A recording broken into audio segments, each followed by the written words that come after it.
Divine talks ఛానల్కు స్వాగతం. కార్తీక పురాణం 5వ అధ్యాయము. వనభోజన మహిమ. కిరాతమూషికము మోక్షము పొందుట. ఓ జనక మహారాజా, కార్తీక మాసములో స్నాన దాన పూజ అనంతరం శివాలయమందు గాని విష్ణువు ఆలయమందు గాని భగవద్గీత పారాయణము తప్పక చేయవలెను. అట్లు చేసిన వారి సర్వ పాపములు నివృత్తిమగును. ఈ కార్తీక మాసంలో కరవీర పుష్పములు శివకేశులకు సమర్పించిన వారు వైకుంఠముకు వెళ్ళెదరు. భగవద్గీత కొంతవరకు పఠించిన వారికి విష్ణులోకం ప్రాప్తి కలుగును. కడకందలి శ్లోకములో ఒక్క పాదమైనను కంఠస్థం చేస్తే విష్ణు సాన్నిధ్యం పొందుదురు. కార్తీక మాసంలో పెద్ద ఉసిరికాయలతో నిండి ఉన్న ఉసిరి చెట్టు కింద సాలగ్రామమును యథోచితంగా పూజించి విష్ణుమూర్తిని ధ్యానించి ఉసిరి చెట్టు నీడలో భుజించవలెను. బ్రాహ్మణులకు కూడా ఉసిరి చెట్టు కిందే భోజనం పెట్టి దక్షిణ తాంబూలాలతో సత్కరించవలెను. వీలును బట్టి ఉసిరి చెట్టు కింద పురాణ కాలక్షేపం చేయవలెను. ఈ విధంగా చేసిన బ్రాహ్మణ పుత్రులకు నీచ జన్మలు పోయి నిజరూపము కలిగెను అని వశిష్ఠుల వారు చెప్పిరి.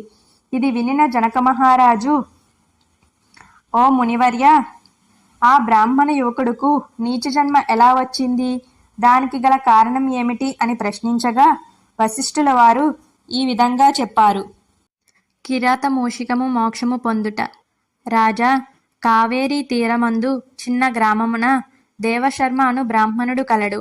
అతనికి ఒక పుత్రుడు కలడు. వాని పేరు శివశర్మ. శివశర్మ చిన్నతనము నుండి భయభక్తులు లేక అతి గారాభముగా పెరుగుట వలన నీచ సావాసములు చేసి దురాచారపరుడై ఉండెను. అతని దురాచారణములను చూసి అతని తండ్రి కుమారుణ్ణి పిలిచి, బిడ్డా, నీ దురాచారములు అంతు లేకుండా ఉన్నవి. నీ గురించి ప్రజలు పలు విధములుగా చెప్పుకుంటున్నారు. నన్ను నిలదీసి అడుగుతున్నారు. నీ వల్ల కలుగు నిందలకు సిగ్గుపడుతూ నలుగురిలో తిరగలేకపోతున్నాను. నీవు కార్తీక మాసమున నదిలో స్నానం చేసి శివకేశవులను స్మరించి సాయంకాల సమయమున దేవాలయంలో దీపారాధన చేసిన ఎడల నీవు చేసిన పాపములు తొలగిపోతాయి, మోక్షము కలుగును. నీవు అటుల చేయి అని బోధించెను. అప్పుడు ఆ కుమారుడు, తండ్రి, స్నానము చేయుట వంటి మురికి పోవుటకు మాత్రమే గాని వేరు కాదు. స్నానము చేసి పూజలు చేసినంత మాత్రాన భగవంతుడు కనిపించునా? దేవాలయంలో దీపములు వెలిగించిన లాభమేమిటి? వాటిని ఇంటిలోనే పెట్టుట మంచిది కదా అని వ్యతిరేక అర్థముతో పెడసారంగా సమాధానమిచ్చెను. కుమారుని సమాధానము విని తండ్రి, ఓరి నీచుడా, కార్తీక మాసము ఫలము తెలియక చులకనగా చూస్తున్నావు. నీవు అడవిలో రావి చెట్టు తొర్రయందు ఎలుక రూపంలో బ్రతికెదవు అని కుమారుని శపించెను. ఆ శాపంతో కుమారునికి జ్ఞానోదయము కలిగి తండ్రి పాదములపై పడి, తండ్రి క్షమింపుము.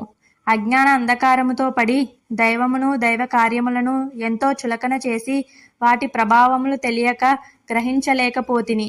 ఇప్పుడు నాకు పశ్చాత్తాపము కలిగింది.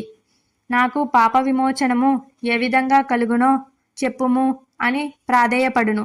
అప్పుడు తండ్రి, బిడ్డ, ఆ శాపము అనుభవించుచు మూషికమై పడి ఉండగా నీవు ఎప్పుడు కార్తీక మహత్యంను వినుదువో అప్పుడు నీకు పూర్వ దేహస్థితి కలిగి ముక్తిని పొందుతావు అని కుమారునకు చెప్పెను.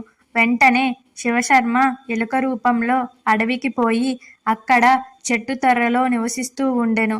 ఆ అడవి కావేరీ నది తీరమున కలదు. అక్కడకు స్నానార్థమై వచ్చిన వారు ఆ చెట్టు కింద కొంతసేపు విశ్రమించి లోకాభిరామాయణము చర్చించుకొని నదికి వెళ్ళుచుండేవారు. ఇట్లు కొంతకాలమైన తరువాత కార్తీక మాసములో ఒకరోజు మహర్షియగు విశ్వామిత్రుడ వారు శిష్య సమేతముగా కావేరీ నదిలో స్నానార్థానికై బయలుదేరారు. అట్లు బయలుదేరి ప్రయాణము బడలిక చేత మూషికము ఉన్న ఆ వటవృక్షం కిందకు వచ్చి శిష్యులకు కార్తీక పురాణము వినిపించుచూ ఉన్నారు. ఈలోగా చెట్టు తొర్రలో నివసిస్తున్న మూషికము వీరి దగ్గరున్న పూజా ద్రవ్యాలలో ఏదైనా తినే వస్తువు దొరకవచ్చు అని బయటకు వచ్చి చెట్టు మొదట నక్కియుండెను. అంతలో ఒక కిరాతకుడు వీరి జాడ తెలుసుకొని, వీరు బాటసారులై ఉండెదరు, వీరి దగ్గర ఏమైనా ధనము ఉండవచ్చు అనుకుని దుర్బుద్ధితో వారి దగ్గరకు వచ్చారు. వచ్చి చూడగా వారందరూ మునీశ్వరులే. వారిని చూడగానే అతని మనస్సు మారిపోయినది. వారికి నమస్కరించి, మహానుభావులారా, తమరు ఎవరు, ఎక్కడి నుండి వచ్చారు? మీ దివ్య దర్శనంతో నా మనస్సులో చెప్పరాని ఆనందము కలుగుతున్నది అని అనగా, అంత విశ్వామిత్రుల వారు, ఓయి కిరాతక, మేము కావేరీ నది స్నానముకై ఈ ప్రాంతముకు వచ్చాము. స్నానము ఆచరించి కార్తీక పురాణము పఠించుచున్నాము. నీవును ఇచ్చట కూర్చొని కార్తీక పురాణము విను అని చెప్పెను. అటులా కిరాతకుడు కార్తీక పురాణము శ్రద్ధగా ఆలకింపగా తన వెనుకటి జన్మ వృత్తాంతము జ్ఞాపకము వచ్చి, పురాణ శ్రావణ అనంతరం వారిని ప్రణమిల్లి తన పల్లెటూరికి పోయెను. అటులనే ఆహారము కోసం చెట్టు మొదట దాగి ఉన్న ఎలుక ఆ పురాణము విని తన వెనుక జన్మ గుర్తుకు వచ్చి బయటకు వచ్చింది. మునివర్య, ధన్యోస్మి. తమ దయ వల్ల నేను కూడా ఈ మూషిక రూపము నుండి విముక్తిని పొందాను అని తన వృత్తాంతము చెప్పి వెళ్ళిపోయెను. కనుక ఓ జనక మహారాజా, ఇహములో సిరి సంపదలు, పరలోకమున మోక్షము కోరువారు తప్పక ఈ కార్తీక పురాణము చదివి ఇతరులకు వినిపించవలెను. 5వ అధ్యాయం సమాప్తం.